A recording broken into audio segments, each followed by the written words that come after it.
Welcome to the Significance of Wealth podcast, where we explore the evolving landscape of wealth management, private investments, and collecting as both a passion and investment strategy. And now here's your host, Tom Ruggie. AI is here, and it's the future. And today I have with us a world-renowned expert in the space. Her name is Asha Saxena.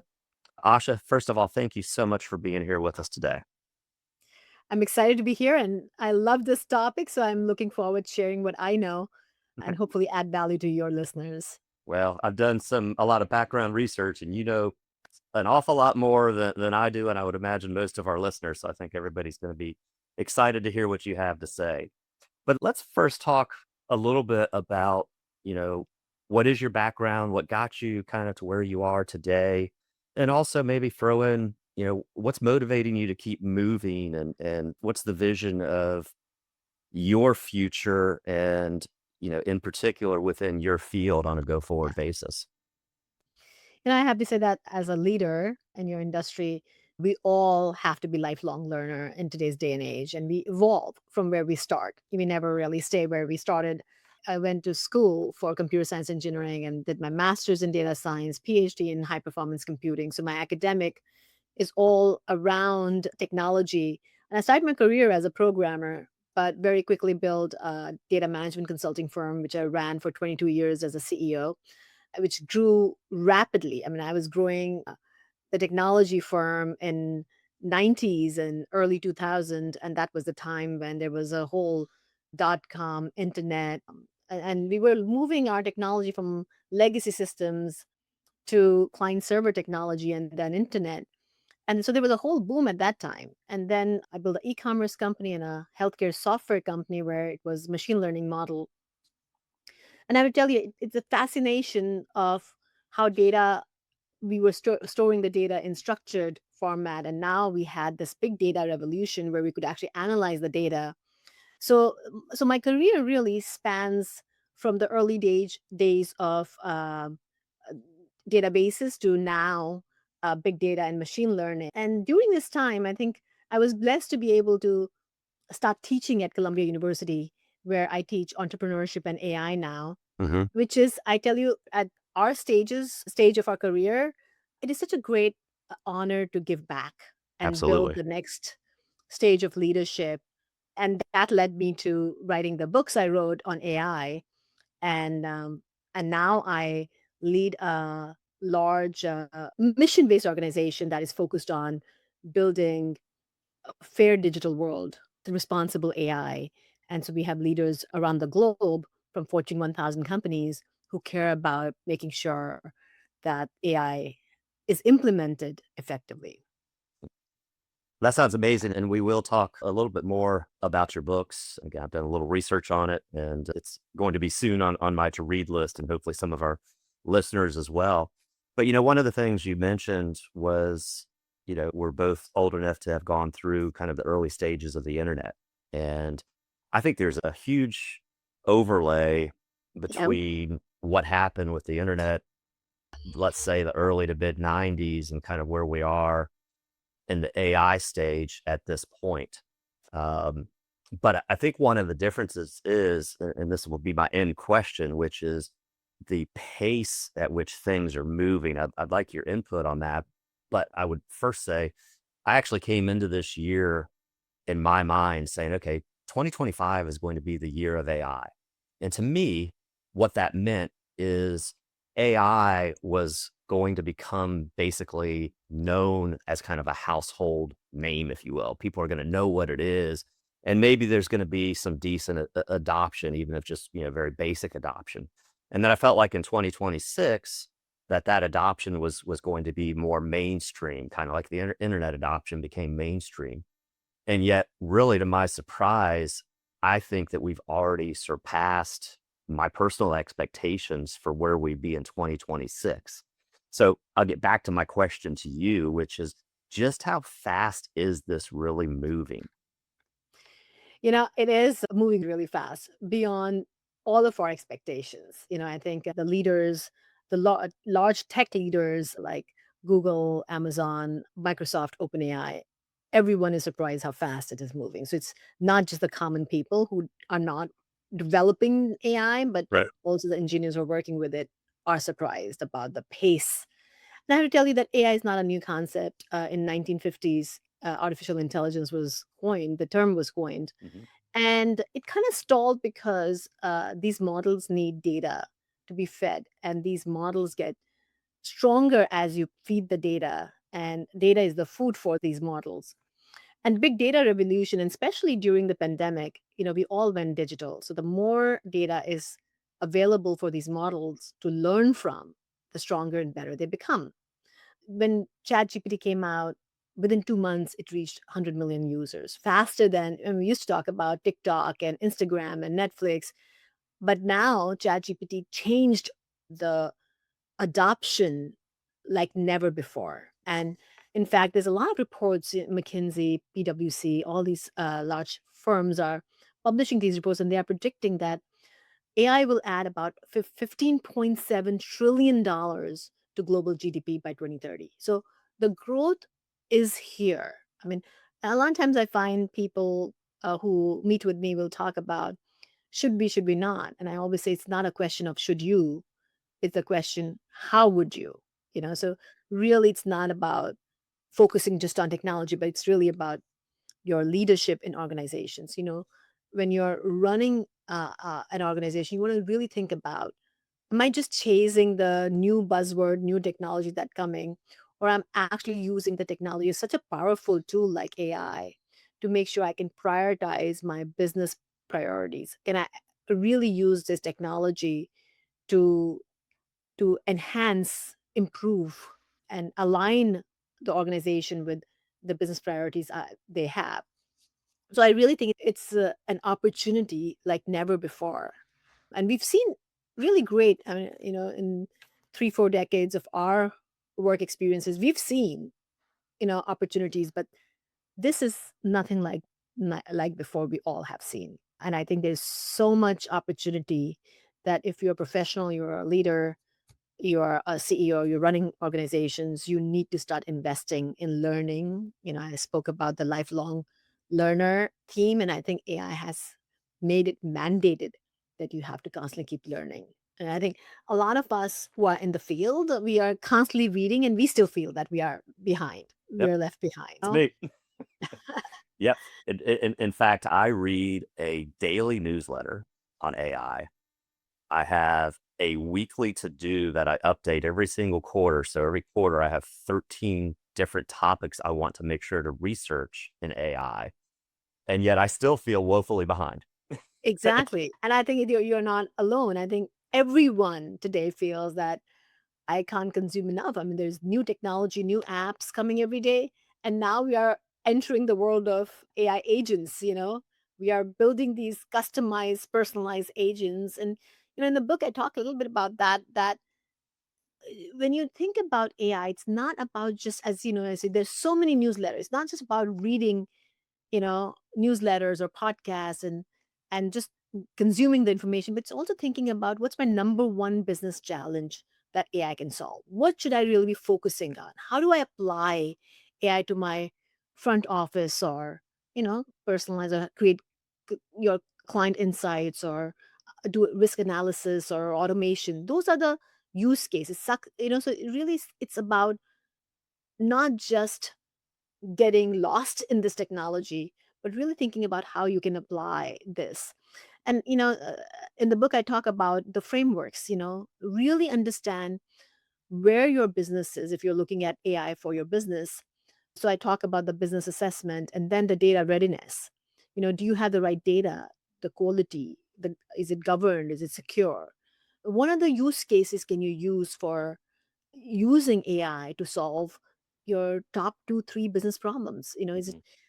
there's I work with large organizations, and they're all thinking about, they want to apply AI everywhere because that's the new thing. But I always say that think about one of the top 2 or 3 problems you can solve will give you the biggest value instead Right. of going all over the place. And really thinking about building the momentum. I talk about the whole concept about AI flywheel. How do you create small wins, reinvest and scale? building the momentum.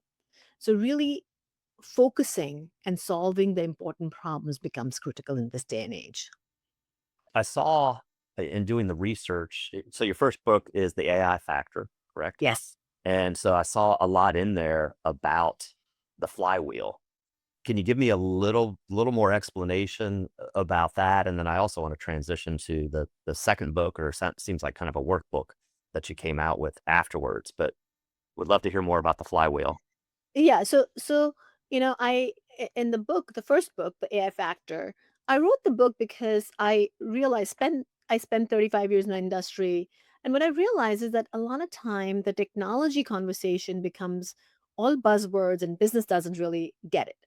And business is so focused on the value the business needs to generate that the technology feels lost. So the purpose of the book was to really bring technology and business together to talk about how can they use technology as a power tool, use AI as the X factor in your business to create the growth you need to create, reduce the redundancy in your organization, create efficiencies. So really use the framework, and I talk about the four-step framework, but really starts from the power quadrant, knowing you want to use this technology to create efficiencies, be an optimizer.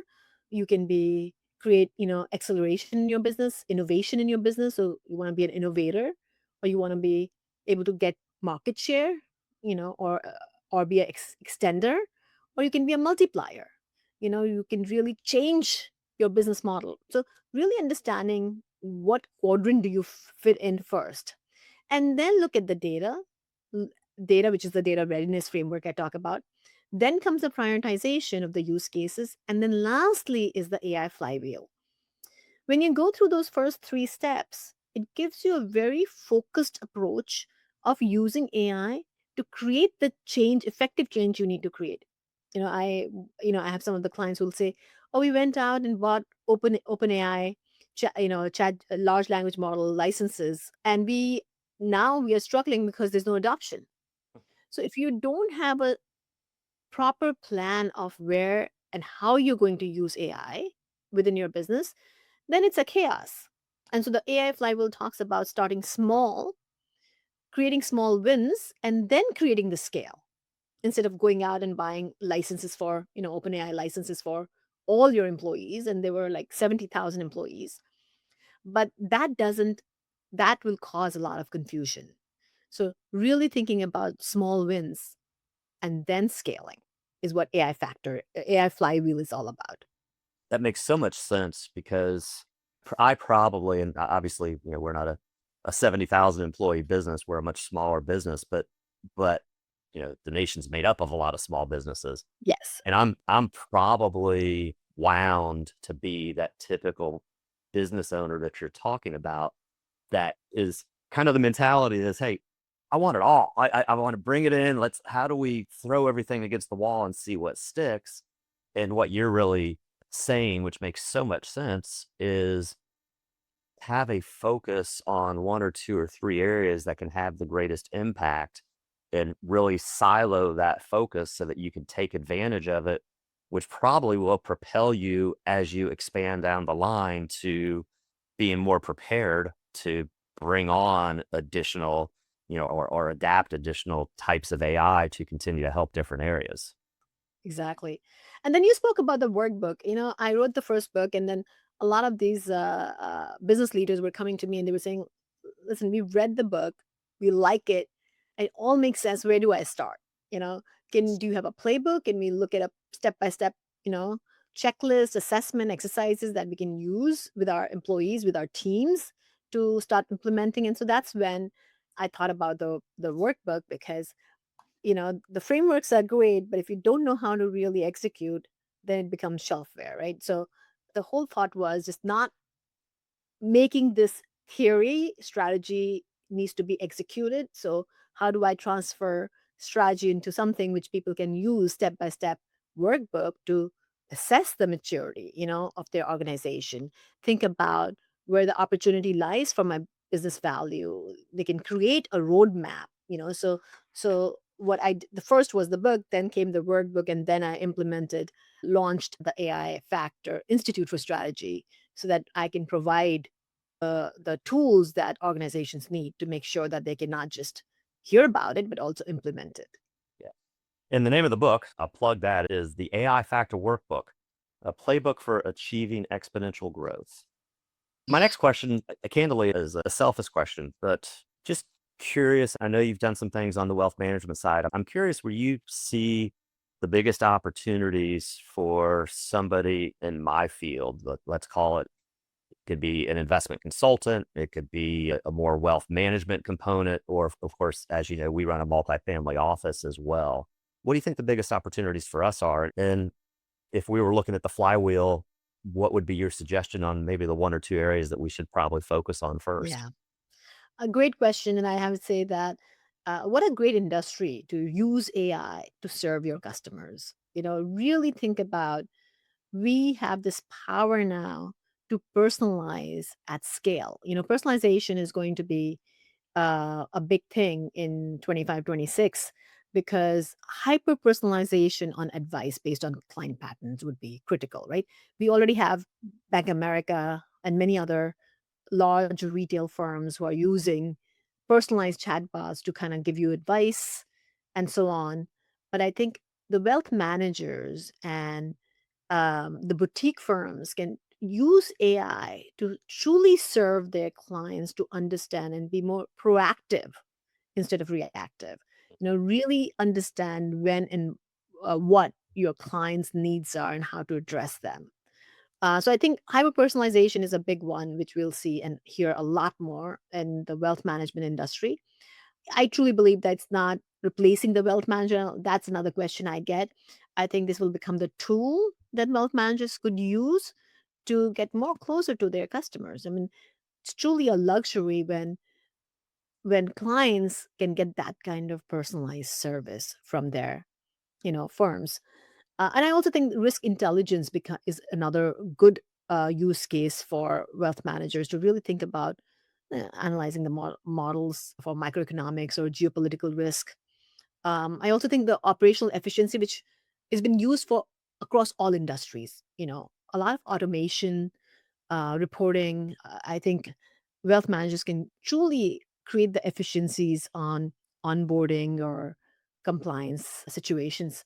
And then I would say in family office, the whole generational engagement, when you think about, the generation that's are involved in family office, AI can truly create that, reduce that gap for family offices specifically. Mhm.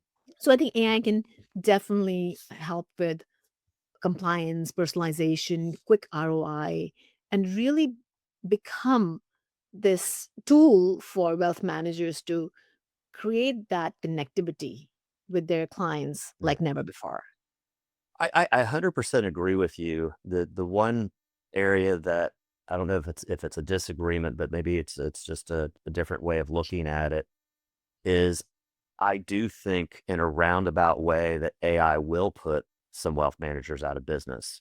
And I think the wealth managers that it has the potential to put out of business is somebody, a firm that, one, is not creating value for their Yes. clients over and above the basic things that we do, the investment portfolios and whatnot.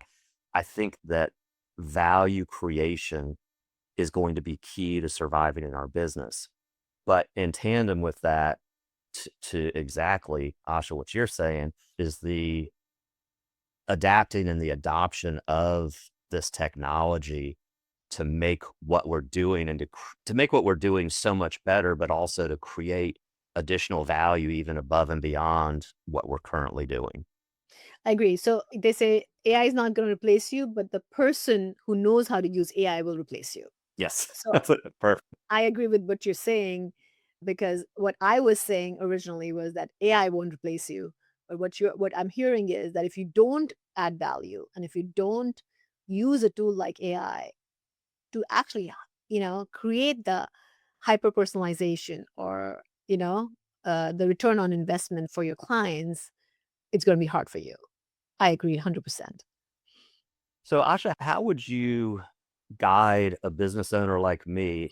I clearly get what you're saying, focus on one or two areas and really just again, adapt and adopt AI in those areas. And yet you do kind of have that FOMO, that fear of missing out because again, it's moving so rapidly. How would you suggest to keep your eye on the ball and not get distracted by every single day, every single week, there's something new and something better? I couldn't have said it better. Yeah, I feel like you're leading me to the answer. You don't win by being faster, but it's really important that you win by being clear and intentional. Mm. You know, it's so important that you can build, and you don't have to do it all. You build an ecosystem of vendors or advisors or partners who you can, tap into. So there are a lot of products that's available. So you don't have to go out now and build things from scratch. You can Right. plug and play now. So really thinking about who you need to, what does your ecosystem look like now, which has to be different than what it was before.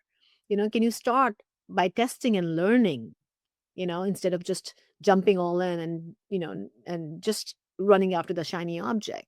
Uh, I would say keep going back to clarity on purpose, knowing how to align your AI initiatives with what your organization needs are. So if your organization need a wealth manager is to serve your customer and really be the best customer service, then you're going to use AI initiatives for the customer service. You want to analyze and be risk averse, then you're going to use it for that. So having a clear purpose of the organization to know where and how to use AI will become really important. Yeah. Makes so much sense. Asha, I think you've already answered this, but I'm going to ask it again.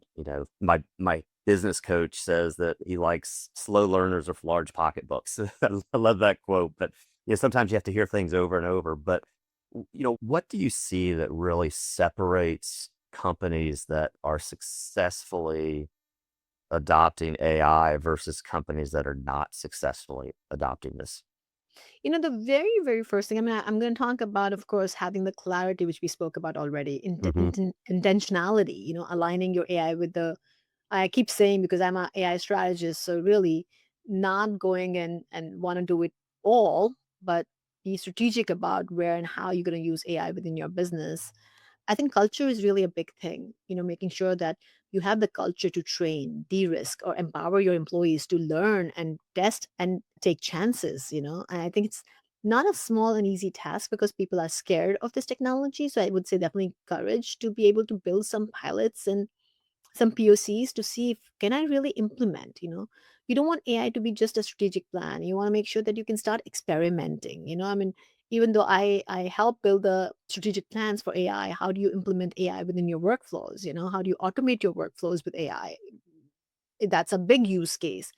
But it's also important that you automate the workforce, but also educate your staff so they're not scared about it. It's not Hmm. just you championing it and running around with the AI flag, but you also have your team that is helping you to or helping the organization's mission by using and adopting it. So I think starting really small, making maybe a proof of concepts, and then to proof of value as you talk about the value, which is really important. And then you roll out, then you do the enterprise rollout, but really taking small step, focusing on the value, aligning it to what you really want to get out of it is really critical. Fantastic. Let's pivot a little bit. So I believe, and actually, this has been my belief even really before AI became, the beast that it is today. But I believe AI is going to significantly disrupt our schooling system, not only K through 12, but college and beyond. What are your thoughts on that? Listen, I teach at Columbia University. I'm a professor, and I have this conversation in our faculty meetings. I'm having this conversation with our students. I'm excited for the education systems. I still feel glad that I have opportunity to keep learning every day. And now I have an AI tutor. I can be curious. I can think differently. I can learn about any technology, any subject. And, it doesn't have to be tech. It could be humanities, finance, medicine, law, so we can really expand. So think about K to 12, less memorization. I mean, we grew up where we had to learn about, things and just read and read. Imagine this day and age when you can actually understand the concepts and you don't have to worry about just memorizing. So I think it's a day and age when you can actually teach your kids to be critical thinker. And of course, There's a pro and con. There'll be some people who are just cutting and pasting and just, and that's what I tell my students.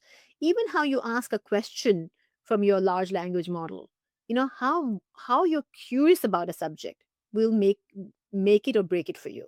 It'll make you stand out. So how you're curious, what questions you're asking, what problem are you solving, how you're becoming more interdisciplinary by using and learning about different skills. So I truly believe that we are living in the day and age where we all have to be learners at all times, Mm. irrespective of the age. Using this technology to truly understand the concept and go deeper. And I think when you think about even the faculty, they have to be different kinds of teachers, because it's not just about write the essay or give me the answer. It's about, why is this answer the way it's coming? Why 2 plus 2 is 4? So really thinking about the concepts really well. So I think the faculty will have to change how they teach. So I love the fact that we all have to reskill, and so reskilling is important and upskilling is important. And it's important how we change our behaviors as parents, as teachers, as professors, or as students. So I'm excited for this day and age because now you can truly understand the concept deeply and really be able to spend time on what you're interested in, unlike before where we have Mm. traditional curriculum and we just Yes. stuck with that. And you use the word curious. I feel exactly the same way you do. I use the word passion. And I feel that at a young age, relatively young age, you can really start to determine where somebody's passion is. My son, unlike me, my son had no passion for math. And yet he had to sit through algebra and calculus and to your point, memorize formulas and learn things that he had no passion, no interest in, and was not going to have an impact on anything that he would do the rest of his career. And I seem to feel like we're going to kind of matriculate towards a more siloed schooling system, almost like a tech type schooling system where, hey, Exactly. if your passion is engineering, from a young age, you're going to be focused on learning about engineering and go that path. And regardless of what your passion is, I think that the schooling system is going to adjust to what a curriculum for you should be. Exactly. I mean, I think that's fun because, not, as you said, you could be an engineering student and you say, what, this is your curriculum, but you can say, what, I'm interested in music and I want to see how I can use engineering and music together or media together. Now you can explore like never before. Yeah, yeah, it's a great age, great time to be alive. Now, Yes. there's a lot of positive and negative things that are said regarding AI and the impact on the workforce. Can you give me some insight there from entry level stages to all the way to the CEO? Listen, What's going to change? yeah, I have to say the entry level, a lot of repetitive manual tasks are going to be automated. So this is true, like what you said before, that there will be some jobs that will be replaced by AI, but there'll be new jobs that will be created. So at the entry level, can the people who are coming in entry level, can they actually use AI to be able to take that shift from just doing the manual work to say, now how can I interpret the results of this automation and be creative to give the output in a better way. So the jobs will change. So the entry level job, I say that every single professional will become a manager because you'll be managing a digital human. So I just finished writing my third book. It's called Digital Human Advantage, which is coming out in March next year. And I talk Congratulations, by the about, way. thank you. And the reason of that book was because I saw this shift of having, you call them agents, you call them digital human, but we're going to have at our workforce, we're going to have Amy, who's our HR recruiter, but it's an AI bot. And we'll have probably John, who's a talent management person, who's a human. And that human is interacting with this digital agent or digital human, and our workforce will be combined with digital humans and real humans.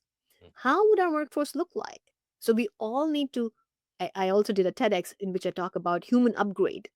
We all have to be upgraded to be able to navigate with these employees of ours who are digital agents and they'll be doing work for us.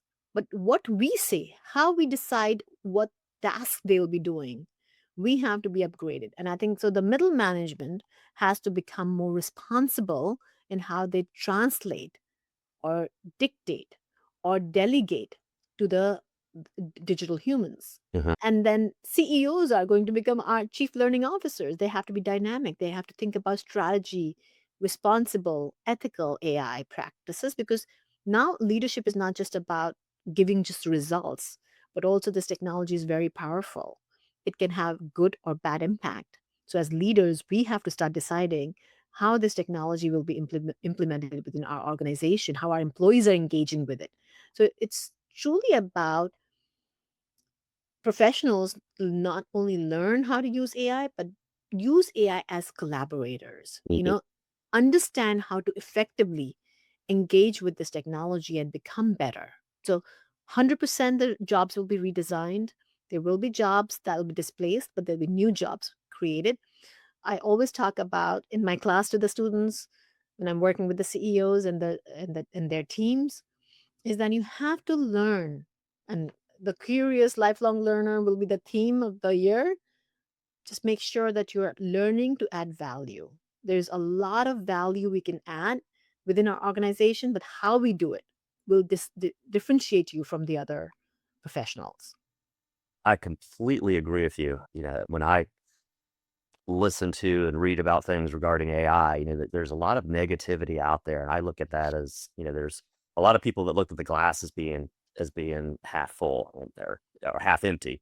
And I just truly believe there's so much opportunity to advance what we're doing and to create new jobs and to create new skills and to help a lot of people not only get in the workforce but be happy in the workforce. I think definitely think the glass is half full and think there's some great opportunity there.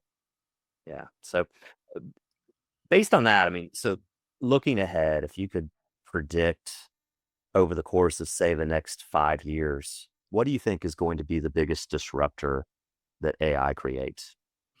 I definitely think that the fact that every single human being will be using AI as a collaborator is going to be completely different way of working. The whole decision making using AI, we all will be at our work using AI as a decision support system. But not just for us, it's going to be at scale. And at scale in our work life, in our personal life. And what I worry about, the risk is that we are codifying all these biases into the system. So when you think about the credit risk or, hiring employees, so how we design the system, and that's why I started this whole organization called World Leaders in Data and AI to with a mission to build a fair digital world. My biggest worry was that, especially with the large organizations, taking responsibility of how we implement AI. You know, it's transparency, it's making sure that the bias is in control, and the opportunities that we have actually. The bias is going to be there. The bias, the risk with having a technology like that, the deep fakes coming out. So there's definitely risk, but the opportunity is that technology can actually be transparent. Can Technology can actually catch the biases and try to be more Hmm. fair. So if we actually design these systems with the firewalls, with the security, with the guardrails, we can actually create a better digital world for us. So it becomes really important as leaders we're engaged with this technology responsibly. We should, and I always say that it's not about what should AI do. It's really about, you know, what it, everybody's talking about what can it do for us, what AI is going to do for us. It's how we control it. How do we create the guardrails to make sure that we're building something which is governed, which has the guardrail, because that's what everybody's been worried about. That this is such a strong technology that when do we actually get to a place where we can't turn it off? And so I think it is so critical for leaders who are engaging and implementing at scale become more responsible. And I Hmm. think and that's why the journey doesn't start when you're implementing it. Journey starts when you're building the strategy to make sure that encode and encrypt these methodologies and fairness from the very beginning till the end. Yeah, makes sense. Listen, this has been absolutely amazing to me. I feel like we've just scratched the surface. And Asha, I hope you'll be willing to come back at a future point, perhaps after your newest book comes out early next year. I would love to have you on again because, again, this is going to continue to grow and change. And I think you just bring so much to the table. I'd like to give you the opportunity, if you'd like to, to leave behind anything for our audience, such as names of your books. I'm sure they're on Amazon. Anything else about your services that you would like to provide? For the first thing, I would say that for everybody who's listening, just remember that AI is not the protagonist. We all keep thinking, oh my God, AI is, this big shift and is the hero, but it's not. We are. Yeah. How we as leaders encrypt the values and how we shape the outcomes is really our responsibility. So I would say that everybody who's listening, I think you all need to jump in, lead with curiosity and responsibility, responsible and how you use this technology because it is very strong. And listen, there are tons of books to read. I wrote about AI, how to use AI factor within your business to create the growth that you can with this technology, the AI factor and the AI factor workbook. You can find a lot of information about the book on the website, the aifactor.ai, and engage with the world leaders in data and AI. It's WLDA.tech, where we actually building this world to make sure it's a fair digital world. And best way to connect with me is on LinkedIn, Asha Saxena. And I'm happy to answer any questions if you have any, if you're curious to learn more, or if you have something that just pops up after you listen to this episode, feel free to connect with me on LinkedIn and I'll be happy to answer any questions for you. Fantastic. And again, I completely agree with what you said. I look at all of this as, I'm a big mindset person. You have to have the right mindset and just a culture of trying to improve and trying to get better. And I think we both say the same things in different ways, but I love everything that you have to say. And again, thank you so much for being here. And it was a pleasure to meet you. And I look forward to staying in touch. And I enjoyed it as well. Thank you so much for having me here. Yes. All right. Thank you.